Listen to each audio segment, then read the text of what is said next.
ICC की जो rankings है वो अपडेट हो चुकी हैं और ऐसा आपको पता है कि भाई शुभमन गिल जो है वो ओडीआई रैंकिंग में नंबर 1 पे आ चुके हैं। मुझे बोलने में भी हंसी आ रही है क्योंकि हंसने वाली बात भी है।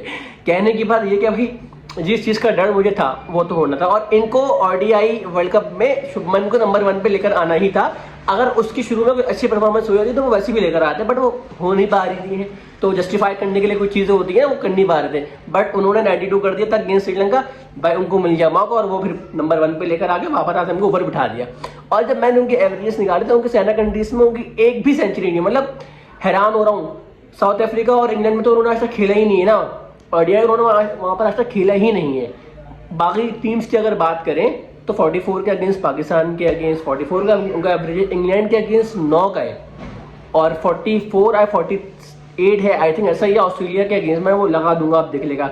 और कुछ 20 में भी किसी टीम के अगेंस्ट है, साउथ अफ्रीका है, जो भी है वो, मतलब। तो फिर पीछे बची कौन सी टीम है? फिर पीछे वही बची है जिम्बाब्वे, वेस्ट इंडीज, जिसकी एक तो सी डी टीम्स खेलती हैं। तो ये हालात हैं और बड़ा अफसोस इस बात का हो रहा है कि आईसीसी ने ऐसी, मतलब मैं तो शुरू से ही, मतलब जब ये नंबर 2 नंबर 3 पे भी आया था तो मैंने कहा था ये तो बंदा इस लायक है नहीं, इसको नंबर 2 या नंबर 3 पे बुलाओ।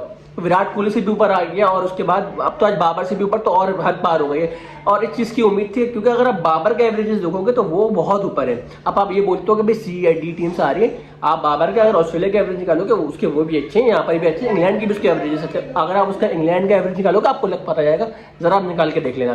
खैर हम उस वाली डिबेट में नहीं जाएंगे कि कोहली बाबर और बाबर शुभमन और शुभमन विराट। मैं इस बात पे बात करते नहीं क्योंकि मैं समझता हूँ कि भाई विराट कोहली से अच्छा कोई प्लेयर दुनिया में आज तक अभी तक तो मैंने देखा नहीं है। जब से मैं पैदा हुआ तो उस वक्त कुछ अच्छे प्लेयर जो कि, मतलब मैं उस वक्त छोटा रहा तो मैंने उस तरह से क्रिकेट देखी नहीं।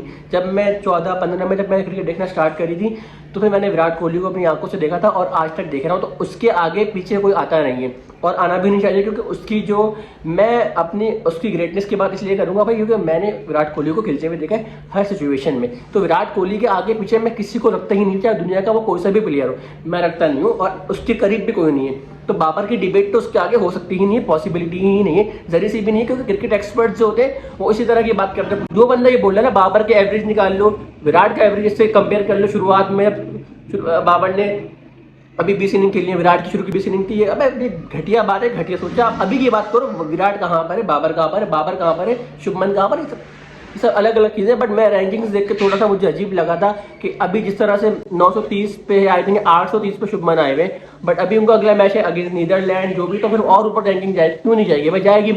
हमारा अगला मैच इंग्लैंड की जो कि खत्म हो जाएगा, फिर हमारा मैच, फिर हमारी कोई ओडीआई सीरीज है नहीं, तो मतलब शुभमन अब आई थिंक सो नंबर 1 पे ही रहेगा अगले 1 साल तक, जितना मुझे नजर आ रहा है, क्योंकि आगे हमारी कोई ऐसी ओडीआई सीरीज आ नहीं रही है। अच्छा एक पॉइंट है, इरफान पठान की जरा बात चल रही है आजकल पाकिस्तान में। उसकी वजह ये कि एक एंकर बैठे हुए थे टीवी पे, उन्होंने एक जर्नलिस्ट से सवाल पूछा कि यार वो क्या वजह चल रही है, इरफान पठान थोड़ा बोलते रहते हैं। तो उन्होंने बताया कि क्योंकि इरफान पठान जो है वो स्टार स्पोर्ट्स में काम करते हैं, तो उन्होंने अपनी टीम को बोला कि बाबर के पास जाए और उनको बोले कि इरफान पठान, मतलब मैं उनका इंटरव्यू लेना चाहता हूँ।